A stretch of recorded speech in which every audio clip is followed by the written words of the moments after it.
More than 24 hours have elapsed since the NHL trade deadline yesterday. I've had a lot of time to really digest everything that happened and collect my thoughts on all of the trades that went down. If you guys want to hear my thoughts on every single one of the deals that went down, I posted my trade deadline review yesterday, so if you haven't already, you can go check that out. But today, I wanted to give you guys my list of the biggest winners and losers from trade season. Now, yes, I know it's almost impossible to declare a winner and loser of a trade as soon as it happens. We don't know how these trades are going to look, months, years from now. This is just for fun, and these are just kind of my initial impressions on how teams did. As always, I want to know your guys' thoughts, so if your list would look different, be sure to let me know down below in the comments who your biggest winners and losers are. If you guys enjoy the video, please remember by the end to leave it a like. It definitely helps out the videos a ton, and if this was your first time checking out the channel and you want NHL content just like this all year round, hit that subscribe button. And with that all being said, let's go ahead and kick things off with a winner. I have the Carolina Hurricanes. Some of the players they brought in: Jake Guentzel, Ty Smith, and Evgeny Kuznetsov. Now, I am skeptical on the Kuznetsov deal. Not sure how that's going to work out. There is a little bit of risk involved, especially given the fact that Kuznetsov is signed through next season. Even at 50% retained, 3.9 mil isn't nothing for a guy that is inconsistent and has had a really rough season. A change of scenery was probably best for Kuznetsov at this point, so if you're a Canes fan, I think there is reason to be optimistic that he could find his game in Carolina. Obviously, the big addition, though, is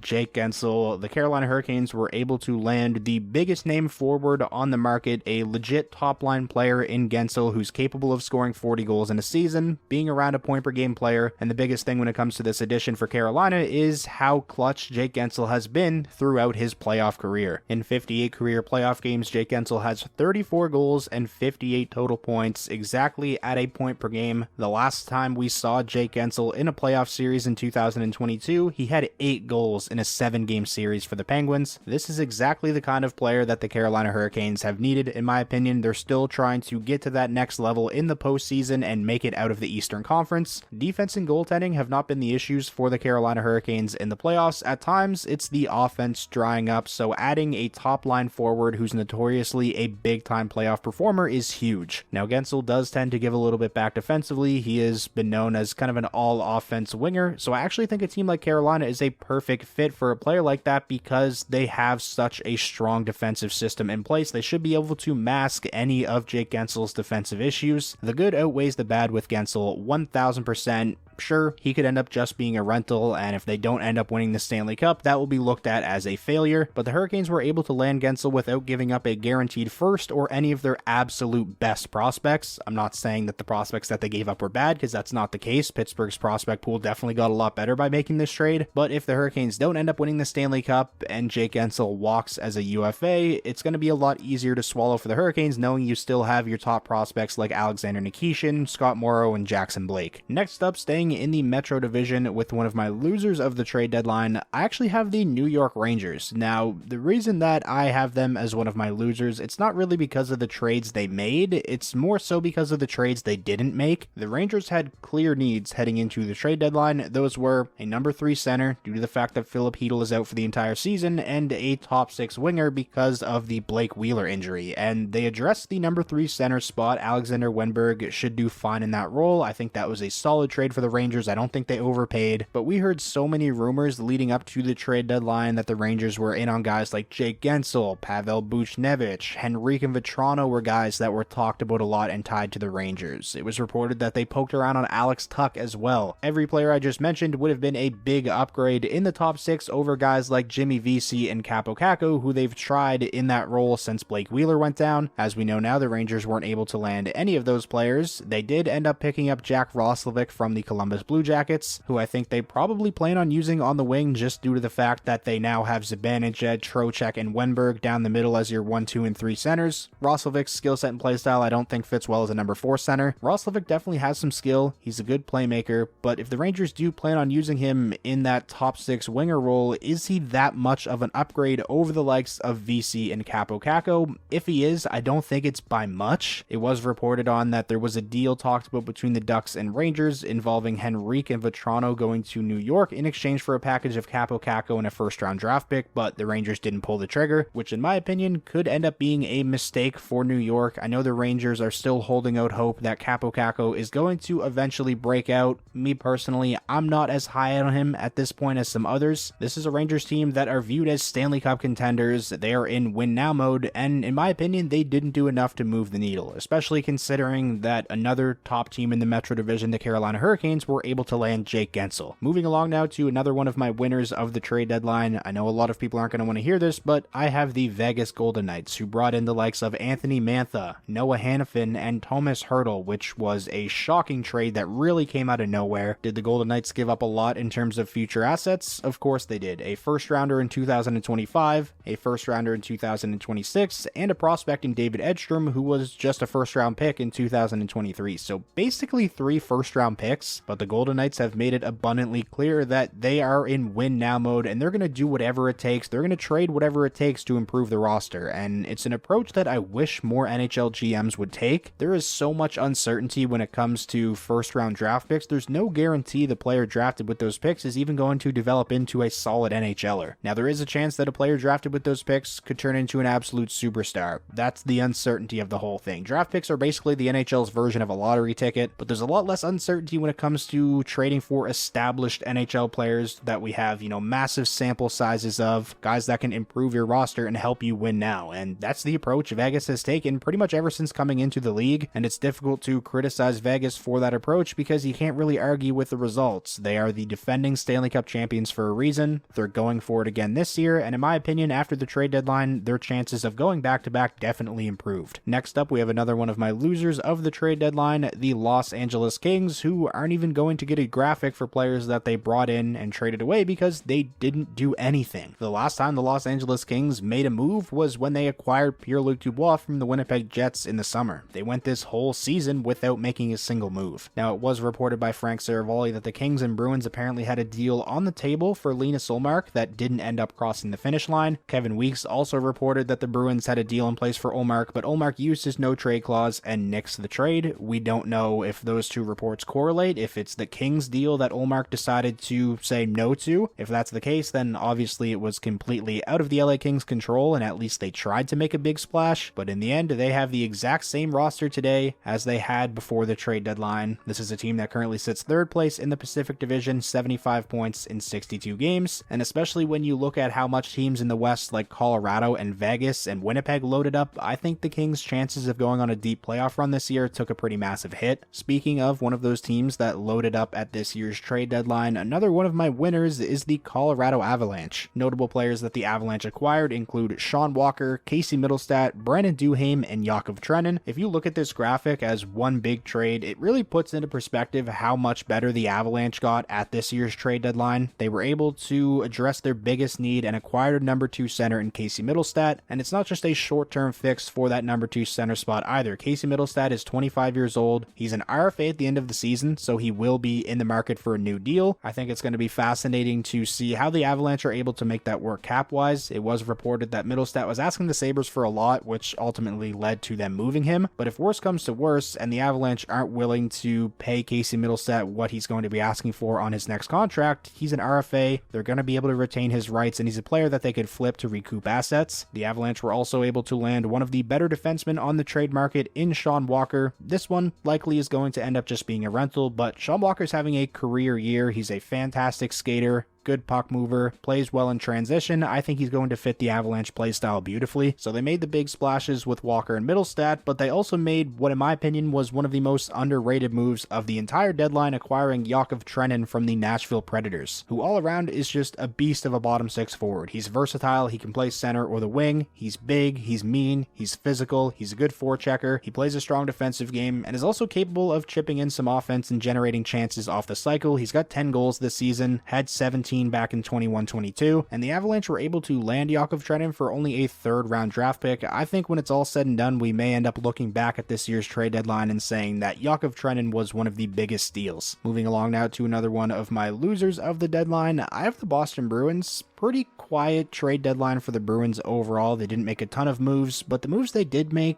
a little bit questionable. The Andrew Peeke trade especially. Maroon, I mean, he fits like a glove. He's going to be the perfect Boston Bruin, but probably not a guy that really moves the needle. When it comes to Andrew Peeke, this is a guy that the Columbus Blue Jackets viewed as, a bad contract. Frank Seravalli said that he was a buyout candidate for them if they didn't end up trading him at this year's deadline. So the fact that Boston took on that contract completely with no salary retention and actually gave up a third-round draft pick to acquire him was really surprising to me. When I tweeted my opinions on this trade, one of my followers sent me this tweet from Matt Porter, who is a sports writer, and this tweet says, "Someone who knows what the Bruins are thinking in regards to Andrew Peeke. They'll have to rebuild his game a bit, but they like his energy, compete, strength levels, and his PK and net front ability adds versatility to third pair mix." So the Bruins obviously like the player and maybe view him as a longer term option for the bottom pairing on the right side, but just from a value standpoint, it was a little bit of a head scratcher. And for a team like the Boston Bruins, who are, in contention for the President's Trophy, Stanley Cup contenders, it was a really quiet deadline overall. I don't think either of the moves they made give them any better of a shot to win the Stanley Cup as if they just didn't make any moves, unless having Patrick Maroon on the roster still means you're automatically going to make the Stanley Cup Finals. In that case, then job well done. It seems like the Boston Bruins were trying to make a big splash and were in the market for a center. Like I mentioned earlier in the video, apparently they had some Ullmark deals in place, but I guess Ullmark just didn't want to be traded, and he has every right to, use his no trade clause to the fullest extent. So that's obviously out of the Boston Bruins' hands, and they can't do much about that. But in the end, I don't really think they improved the roster much, if at all, at this year's trade deadline. Not a big fan of the Andrew Peeke trade, so I have them as one of my losers. Moving on now to the final team on my list of winners that we're going to talk about in this video. It says win right in their name, the Winnipeg Jets. I am including the Sean Monahan deal here, although it happened weeks ago. He's still a deadline addition for them, in my opinion. Really, the month leading up to the trade deadline, any trades that happen in that time period, I think, are deadline acquisitions. Sean Monahan has fit in really well as the Winnipeg Jets' number 2 center. He's got 8 goals in 14 games. He's helped out their power play, which wasn't great for the most part this season. In my opinion, even just after adding Sean Monahan, the Winnipeg Jets forward group looked incredibly deep. And then on top of Sean Monahan, they're able to add a guy like Tyler Toffoli, who is a legit top 6 winger. They didn't have to give up a first-round draft pick for him. Toffoli's a guy who already has 26 goals on the season. They also added Colin Miller, who at this point is more of a depth defenseman, may not be an everyday player in the Winnipeg Jets lineup, but he adds some depth to the right side. He's a reliable guy. I think the Jets did really well in the trades they've made so far this season at the deadline and leading up to it, and I think it was really important for Cheveldayoff to bolster this roster, especially when you look at what other Western Conference contenders like Vegas and Colorado, and I'll even throw Edmonton in there, did in the trades that they made. These additions are definitely going to help the Winnipeg Jets keep pace with those teams I just mentioned, and I think Cheveldayoff really deserves a lot of credit. I said this in my trade deadline review yesterday, I'll say it again, not just in the moves he's made this season, but even going back to the Dubois trade in the summer, a trade he did really well in, and also the Nito Niederreiter addition at last year's deadline. He's turned out to be a very valuable player for the Jets. And now finally finishing out the video with the last team I have on my list of losers from the deadline, I actually have the Toronto Maple Leafs, and my reason for having them as a loser is similar to what I said about the New York Rangers. It's not the moves they made, it's the moves they didn't make. The Leafs definitely addressed some needs. They added a right shot in Lyubushkin, who's actually done really well so far as a Maple Leaf next to Morgan Riley. They got much tougher and stronger out front of the net in Joel Edmondson. He's a guy who knows what it takes to win in the playoffs, and they got, a solid defensive forward guy who can kill penalties in Connor Dewar. I think you can say the Leafs improved by a hair or two, but not by much. In my opinion, the Leafs would have been better off trading a first or a couple seconds or a top prospect in exchange for someone who can actually move the needle for them and be a game changer, as opposed to trading a plethora of mid-round draft picks away for depth. I just don't think they did near enough to, put themselves on the same level as teams like the Rangers and Hurricanes, the Panthers, and I'll even say Boston. Although I didn't like what Boston did at the deadline, it seems like Boston is still a level ahead of the Maple Leafs, definitely based off of the regular season games those two teams have played against each other. So that is my list of the biggest winners and losers from the 2024 NHL trade deadline. Like I mentioned at the beginning of the video, I definitely want to hear your guys' thoughts, so if your list looks different than mine, let me know who your winners and losers are down below in the comments. If you guys made it all this way and you ended up enjoying the video, please remember to leave a like. It definitely helps out the videos a ton. And most importantly, if this was your first time checking out the channel and you want NHL content just like like this all year round, hit that subscribe button, and I'll talk to you all again soon.